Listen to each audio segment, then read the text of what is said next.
In this video, I'm going to be ranking every single weapon in Apex Season 13 from worst to best. With this video, you're going to know which weapons to practice or what weapons you need to utilize to win more games this season. So if you're interested in improving at Apex Legends, look no further, drop a sub to the channel for consistent Apex content, and this content is gonna put you on that championship banner. To save yourself time, we're gonna be quick, clear, and concise. We have a lot of weapons to cover, and the weapons are gonna be broken down from D tier to S tier, so let's get right into the D tier weapons. Starting off in D tier is the worst weapon in Apex. We have the P2020. Now I know what you might be thinking, something like, but what if you have the hammer point hop up? Now how I will rate this tier list will take into consideration hop ups and attachments, but at the same time we have to factor in how often you're gonna have those powerful hop ups. The P2020 can do some quick work on an enemy without shields, however most of the time you're gonna have this weapon and you're gonna want to drop it for literally anything else. We have one other weapon making up the D tier, and that is the Bocek bow. And this one for me is mainly personal preference. My playstyle is typically fast, aggressive, and close range. If you're using the bow, you have to use patience and play the game very slow. The bow can hit hard, especially with headshots. However, I feel like the wingman outclasses the bow in basically every category, and I feel like the bow should be buffed and placed in the care package personally. This would help with the loot distribution since we could rid of all those pointless arrow packs located throughout the map. Making up the C tier, we have the RE45, L-Star, EVA 8, Sentinel, and the 3030 repeater. The RE45 is like a mini R99 which sacrifices some damage for increased movement and reload speed. It can't quite match the larger weapons since the CAR and R99 are far more dominant when it comes to one-clipping enemies and doing more damage close and medium range. Because there are far better fast-firing weapons, the RE is C tier. A couple seasons ago, the L-Star was the best weapon in Apex. After various nerfs, the weapon finds itself in C tier and it hogs tons of energy ammo, which can be hard to come by. The weapon can be powerful in close quarters, but the Havoc is the dominant energy weapon now, and the L-Star takes a back seat. Just like the L-Star a few seasons ago, the EVA 8 was hands down the best shotgun in the game. After receiving damaging nerfs to the fire rate and damage, it deals low, inconsistent damage, which completely undermines its major selling point, its fast fire rate. I personally think that the Mozambique is more consistent and has more range than the EVA, and it's honestly a better weapon in my opinion. The Sentinel is like a mini Kraber, which means it can land some massive damage, especially on headshots. That damage is increased even further when you charge it up with a couple of shield cells, turning the Sentinel into a very scary weapon. Unfortunately, it's just a little bit less reliable than the other snipers in this list and has a very slow fire rate, which is why it's at the bottom of the snipers tier list. Rounding out the C tier, we have the 3030 repeater. The 3030 is honestly outperformed by basically every other single shot weapon out there. The Scout is obviously far more powerful, and the Wingman is single shot and can be spam fired without having to wait for that maximum damage potential. Making up the B tier weapons for Season 13, we have the Mozambique, Hemlock, Charge Rifle, Longbow, Devotion, Alternator, Prowler, and R99. For many seasons, the Mozambique found itself at the very bottom of the list. Season 13, however, the Mozam hits different. This weapon feels like a shotgun version of the Wingman, and it's pretty reliable at close range. If you can add the hammer point hop up, this thing is gonna be absolutely OP and decimate some enemies. Some players love fully auto weapons, meanwhile others prefer a burst fire weapon. If you're more of a burst fire guy or gal, the Hemlock shreds. It's accurate, flexible, and boasts the highest DPS of any assault rifle. The Hemlock is just outclassed by some other assault rifles up close, like the Flatline. Personally, I prefer the Flatline over the Hemlock due to it being very viable at short and medium ranges.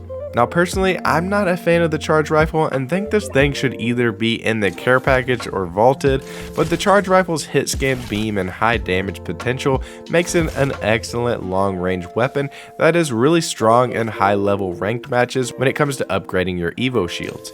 Its versatility drops off when you get into medium and short ranges, which is why it's here in B tier overall. The longbow is the fastest firing sniper, although it deals lower damage per shot than any other sniper. This weapon is a common pick for many ranked matches, so if you're a sniper and love to take shots from range, then the longbow can be an excellent pick. Next up we have the Devotion, and this is an intimidating weapon to face one-on-one. Although this thing can deal massive damage, it has a large clip and it can fire extremely fast with the added turbocharger. It's big, clunky, not very accurate, and it's typically slow with its wind-up time, and that can get you killed before the weapon reaches its maximum potential. We have the Alternator, and this weapon might not pack a big punch, but it's extremely consistent. It's really easy to control its recoil and can actually be efficient in a lot of fights. The Alternator is a solid weapon which is overlooked by much of the player base. After the Alternator we have the Prowler, and this 5-shot burst is a challenging gun to use, but if you land those 5 shots and you've dealt a stunning amount of damage in a very short space of time, the weapon just loses a lot of its strength at mid-range. I feel more comfortable using the R99 or Kar SMG in short, medium range fights. Rounding out B tier, we have the R99. This weapon is one of the most popular guns in Apex and has been since the beginning. The R99 has an extremely high rate of fire, which makes up for its low damage per shot. If you can contain its high recoil, it can be an excellent weapon in any loadout. The Kar SMG just edges the R99 out, and we'll get to that in a higher tier. Now that the B tier weapons are complete, we move into A tier, and these are some of the best weapons in the game that you're going to want to look for once you drop in. Starting out in A tier, we have the Triple Take. The main reason why I have the Triple Take as A tier versus some of the other single fire weapons and marksman rifles is due to its versatility. The weapon can be used effectively both at long range and super short range. This thing can be like a makeshift shotgun in some close range engagements. Last season we have a lot of people complain about how powerful the Rampage was, and now with the Spitfire back on the ground loot and the Rampage and the Crafter, the Spitfire has really gotten a lot of attention from the player base. The Rampage wasn't really touched much from last season, and it can still be deadly when charged up with the Thermite. It has one of the highest damage per second stats in the entire game when it's charged, and the Spitfire for me is just more superior, so we have the Spitfire ranked higher in this tier list. Next up we have the old reliable Peacekeeper. This weapon is the best shotgun on the ground in Apex Season 13, and it is essential with winning close range 1v1 fights. No other weapon can hit as hard as 90 plus damage in a single shot. The key with the PK is using cover in close range and timing the animation in between shots. If you master this weapon, then you're going to terrorize some opponents up close. The Havoc is a weapon that has really jumped higher on my tier list this season since it has much better accuracy when you begin to fire. You will now commonly see people in ranked really utilizing the Havoc as their primary weapon. This thing hits extremely hard, and if you can master the recoil, you're going to surprise a lot of enemies in your fights. The Havoc is A tier in Season 13, but if you attach a turbocharger, this thing could be considered S tier. As of Season 13, the R301 carbine is only available in crafting stations, but it's well worth crafting one because it has a high fire rate, accuracy, and it's reliable over any range. It's still one of the best assault rifles in Apex. The last weapon in A tier is the new added SMG to the roster, the Kar SMG. This weapon has a higher DPS than the R99, and it's extremely flexible since it can take heavy ammo, light ammo, and both heavy and light attachments. Its only downside is that it's the least accurate of the SMGs, so hitting majority of your shots can be a tough task. Now moving on into the S tier weapons, of course we have all the care package weapons rated here in the S tier, so I'm not really going to waste your time with those. Just know that the Mastiff was heavily buffed, and it's probably the most scary weapon in the game right now.